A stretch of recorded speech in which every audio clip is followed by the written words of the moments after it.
The glare from the glass front cupboard intensified from the reflection of Fritz's own angular metallic shine as he approached.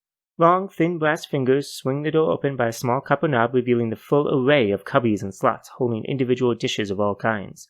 These fingers find their way onto the delicate white handle of a teacup with a clink. Pulling gently, the sides of the cubby hold the cup back until it finally pops free. He slips a pinky into the slats at the bottom of the cupboard. From it comes the scraping sound of someone desperately trying to get the last bits of food off the side of a bowl. A shift in the room causes the cupboard to rattle and Fritz's knees to buckle slightly as his back foot shifts to steady himself as the floor moves up and settles back into place. Once reset, he pulls his pinky out of the slat, dragging with it a little blue plate. A whistling catching his attention, he turns back to face the kitchen. The place was full of dark colors contrasted by the shine of brown metals going green at the edges. There was the deep red of the flooring tiles, the dark gray of the stone table held up by two barrels with the black paint flaking off to reveal silver, and the brown wooden walls contrasted by the white brickwork behind the stove where the whistling was coming from. The stove itself, a large metal box, looked better for hiding valuables than cooking food. Sturdy hinges held onto the heavy iron door to the front, and the top consisted of a single smooth bronze surface with a few circles carved into it to mark the best heating. On one of these rings was a copper kettle making the high-pitched scream, steam steadily pouring out of its spout. Fritz flicked up the two latches on either side of it that haphazardly held onto its base. He carries the kettle to the table, placing it down on the dark polished stone. Setting the cup, saucer, and kettle down, he picks up a hexagonal tin and pulls the lid off with a pop. Taking up the spoon from the table, he digs inside, tips and twists the tin to gather as much of the dry leaves as possible, and dumps the heaping spoonful into a brown teapot. He takes the kettle and pours the boiling water into the pot, placing the lid back on gently. He slips a floral cover over it. He then pours a small amount of the boiling water into the cup and takes a seat at one of the metal stools that surround the table. He places a hand on top of the pot and swirls the water in the cup. He stares out a rounded window above the brass sink at the flat land surrounding them. The only thing stopping the brown of dirt and the blue of the sky from meeting was the faint silhouettes of mountains in the distance moving past slowly. The silence was broken by the occasional rattle of dishes and constant ticking, clicking, and clanging. It was only at quieter times like this that he noticed it, and what an annoyance it could be. A few minutes of contemplating the yellowing of the white window curtains, he pours the lukewarm water back into the kettle and uncovers the teapot. Filling the cup to his liking, he takes a pinch of sugar from the powder blue jar at the center of the table and puts it into the cup. His finger dips into the drink and makes a clinking as it stirs.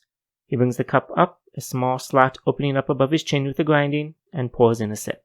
A shift in the light of the room brings his attention back to his surroundings. The sunlight from the tall window next to the side entrance off the kitchen is gone. Soon after, the crashing of wood can be heard. He gently places down the cup and saucer and looks to the set of stairs. "Prepare to board!" a woman's voice yelled. From the top of the stairs appeared this woman in a brown leather vest over a loose midnight blue shirt and gray jeans. She hopped onto the railing and shouted, "Come on!" her voice bouncing as she slides over the vine intricately carved into the rail. Her large boots landed with a thump and stomped towards the side entrance. "My dear," Fritz said, his high voice resonating through the chambers of his head, "I've explained to you the importance of tea time." "I don't control when neighbors come to visit," she says, grabbing a cricket bat from the umbrella stand at the door and one of the burlap shoulder bags hanging on the hat rack. Looking toward him, she says, "You haven't been wasting the sugar again, have you?" "Only a pinch. I'm already suffering from the lack of milk. You can't expect me to go with nothing." He stands from the table, taking up his cup and saucer again. From entrances either side of the kitchen, two more appear, a girl and boy no more than 13. The woman swings the door open with the sound of rushing wind overtaking any further conversation. "You're up," the woman shouts to him and gestures out the door. With a sigh, Fritz steps up to the entrance. Just beyond is a black door on the dark wood paneling of another house. Peeking down, he sees the cracked dirt ground rushing past and chains leading from the underside of their house into the holes of the wood paneling of the other. He places the saucer over his teacup as a lid. He then bends his knees, which make a clicking sound as mechanisms notch into place. He releases them, leaps over the gap onto the front step, landing with puffs of steam jetting out of his joints. Notching back his left arm, it then shoots forward. In a burst of steam, the wooden frame and chunk of door at the latch are broken into splinters. Fritz pushes the door open and steps into a windowed entryway. Shoes and racks line the gold leaf baseboard. The others jump across behind him and run into the house, the woman shoving one of the brown bags into his arms. He follows into a short hallway covered with red and gold wallpaper and iron rod lanterns. Walking forward past one doorway, he peers inside to see a small living room of red velvet furniture, dark wood tables, and a wall covered in framed schematics. An upright piano in the corner was slammed against the wall with the impact of the boy wrestling with an older gentleman wielding a crystal-topped cane. Fritz continued down the hall to an open archway on the left. This room was one large glass dome filled with various greenery. Examining them for a moment, many of the plants seemed to be for decoration, and the few plants that could produce something of substance looked almost dead. A small rustle from the tall plants in the corner did catch his attention, but he simply took in another sip of his tea and moved on down the hallway. Nearing the last doorway at the end of the hall, his attention was brought to a set of spiral stairs when a vase crashed on the top steps, sending shards raining down. Bringing his cup up for a sip, he was knocked to the side as a large man rushes through the doorway shoulder first. This sends him backwards into the wall, tea splattering over the fresh crack in the red and gold paper, and his cup and saucer shattering to the ground. "That was the last of my black tea," he says in a depressed voice. The large man had backed up, rubbing his shoulder, having run into the equivalent of a metal post. Fritz walks up to the man, who raises his fists in front of him, ready to defend himself.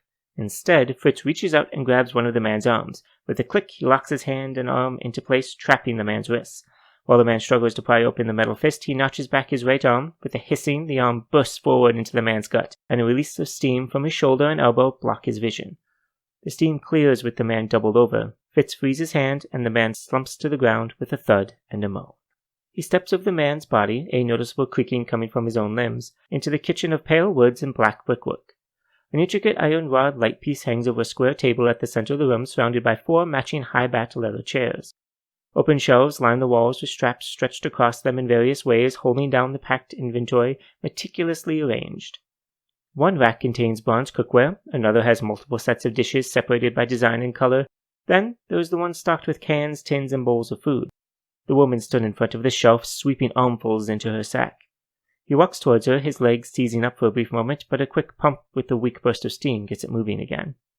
"Not the bricks, focus on the tins," he says to her as she tosses dark brown blocks of compressed dirt and twigs into her sack. "You can't even taste," she says back. "That is not an excuse for low standards," he replies and begins tossing food into his own bag. A bang and crashing come from upstairs. The young girl's voice shouts down, "Time to go!" The girl comes leaping down the stairs, ignoring most of the steps. The woman runs to the doorway to take a look at the situation, with Fritz following close behind, until he spots a pair of lace-trimmed curtains hanging over a small window. He reaches over and pulls the rod off the hooks holding it up. The woman looks back at him, confused. "Ours are disgusting," he explains.